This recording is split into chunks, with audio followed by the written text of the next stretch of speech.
Day 2 of our One School, One Book Adventure Milam family.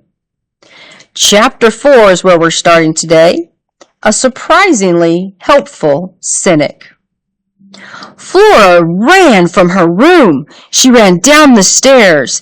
As she ran, she thought, "For a cynic, I am a surprisingly helpful person." She went out the back door. Her mother called her. She said, "Where are you going, Flora Belle?" Flora didn't answer her.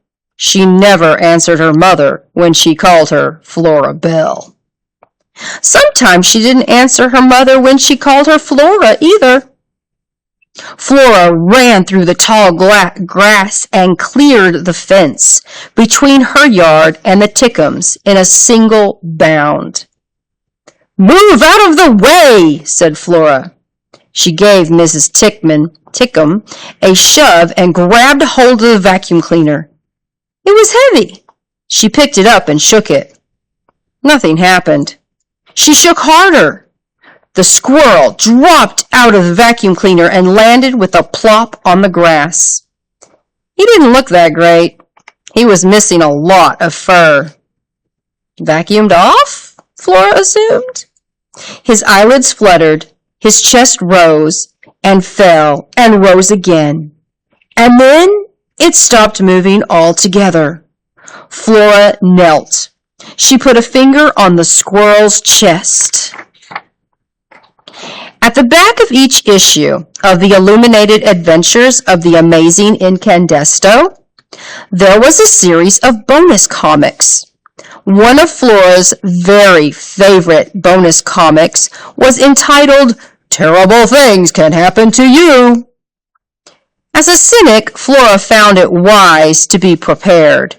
Who knew what horrible, unpredictable thing would happen next? "Terrible things can happen to you" detailed what action to take if you inadvertently consumed plastic fruit. This happened more often than you would suppose. Some plastic fruit was extremely realistic looking. How to perform the Heimlich maneuver on your elderly Aunt Edith if she choked on a stringy piece of steak at an all-you-can-eat buffet. What to do if you were wearing a striped shirt and a swarm of locusts descended. Run, locusts eat stripes. And of course, how to administer everyone's favorite life-saving technique, CPR. Terrible things can happen to you did not, however, detail exactly how someone was supposed to give CPR to a squirrel. "I'll figure it out," said Flora. "What will you figure out?" said Miss Tickum. Flora didn't answer her. Instead, she bent down and put her mouth on the squirrel's mouth.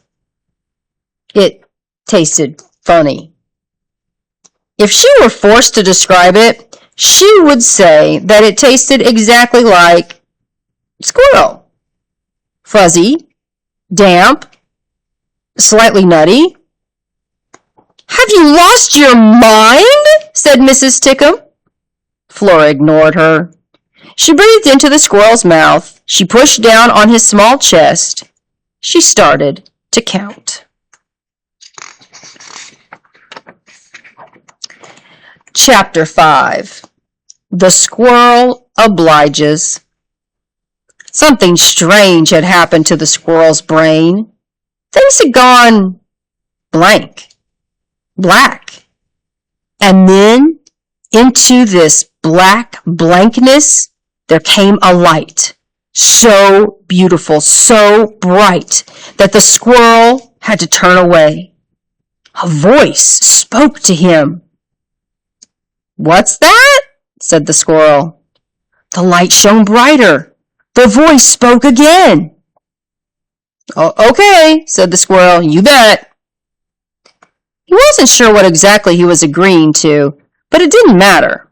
He was just so happy. He was floating in a great lake of light, and the voice was singing to him. Oh, it was wonderful! It was the best thing ever. And then there was a loud noise. The squirrel heard another voice. The voice was counting. The light receded. "Breathe!" the new voice shouted. The squirrel obliged. He took a deep, shuddering breath, and then another, and another. The squirrel returned. Chapter 6. In the event of a seizure. "Well, he's breathing," said Mrs. Tickum. "Yes," said Flora, "he is." She felt a swell of pride. The squirrel rolled over onto his stomach. He raised his head. His eyes were glazed. "For heaven's sake," said Mrs. Tickum, "look at him." She chuckled quietly. She shook her head, and then she laughed out loud. She kept laughing. She laughed and laughed and laughed. She laughed so hard that she started to shake. Was she having some kind of fit? Flora tried to remember what "terrible things can happen to you" advised in the event of a seizure. It had something to do with moving the tongue out of the way or stabilizing it with a stick or something. Flora had saved the squirrel's life. She didn't see any reason she couldn't save Mrs. Tickum's tongue. The sun sank a little lower in the sky. Mrs. Tickum continued to laugh hysterically. And Flora Belle Buckman started looking around the Tickums' backyard for a stick.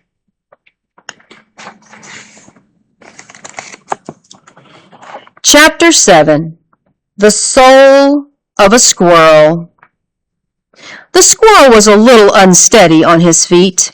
His brain felt larger, roomier. It was as if several doors in the dark room of his self, doors he hadn't even known existed, had suddenly been flung wide. Everything was shot through with meaning, purpose, light. However, the squirrel was still a squirrel. And he was hungry. Very. Look at the pictures of the squirrel. Thinking, sniffing. Who can say what astonishments are hidden inside the most mundane being? Oh my goodness, the squirrel's lifting the vacuum cleaner. Well, look at... Oh, he got snacks! Crackers! Oh, he's eating the book pages. Chapter 8. Helpful Information. Flora and Mrs. Tickum noticed at the same time. "The squirrel!" said Flora. "The vacuum cleaner!" said Mrs. Tickum. Together they stared at the Ulysses 2000X and at the squirrel who was holding it over his head with one paw. "That can't be," said Mrs. Tickum. The squirrel shook the vacuum cleaner. "That can't be," said Mrs. Tickum. "You already said that," said Flora. "I'm repeating myself?" "You're repeating yourself." "Maybe I have a brain tumor," said Mrs. Tickum. It was certainly possible that Mrs. Tickum had a brain tumor. Flora knew from reading, "Terrible things can happen to you," that a surprising number of people were walking around with tumors in their brains and didn't even know it. That was the thing about tragedy. It was just sitting there, keeping you company, waiting, and you had absolutely no idea. This was the kind of helpful information you could get from the comics if you paid attention.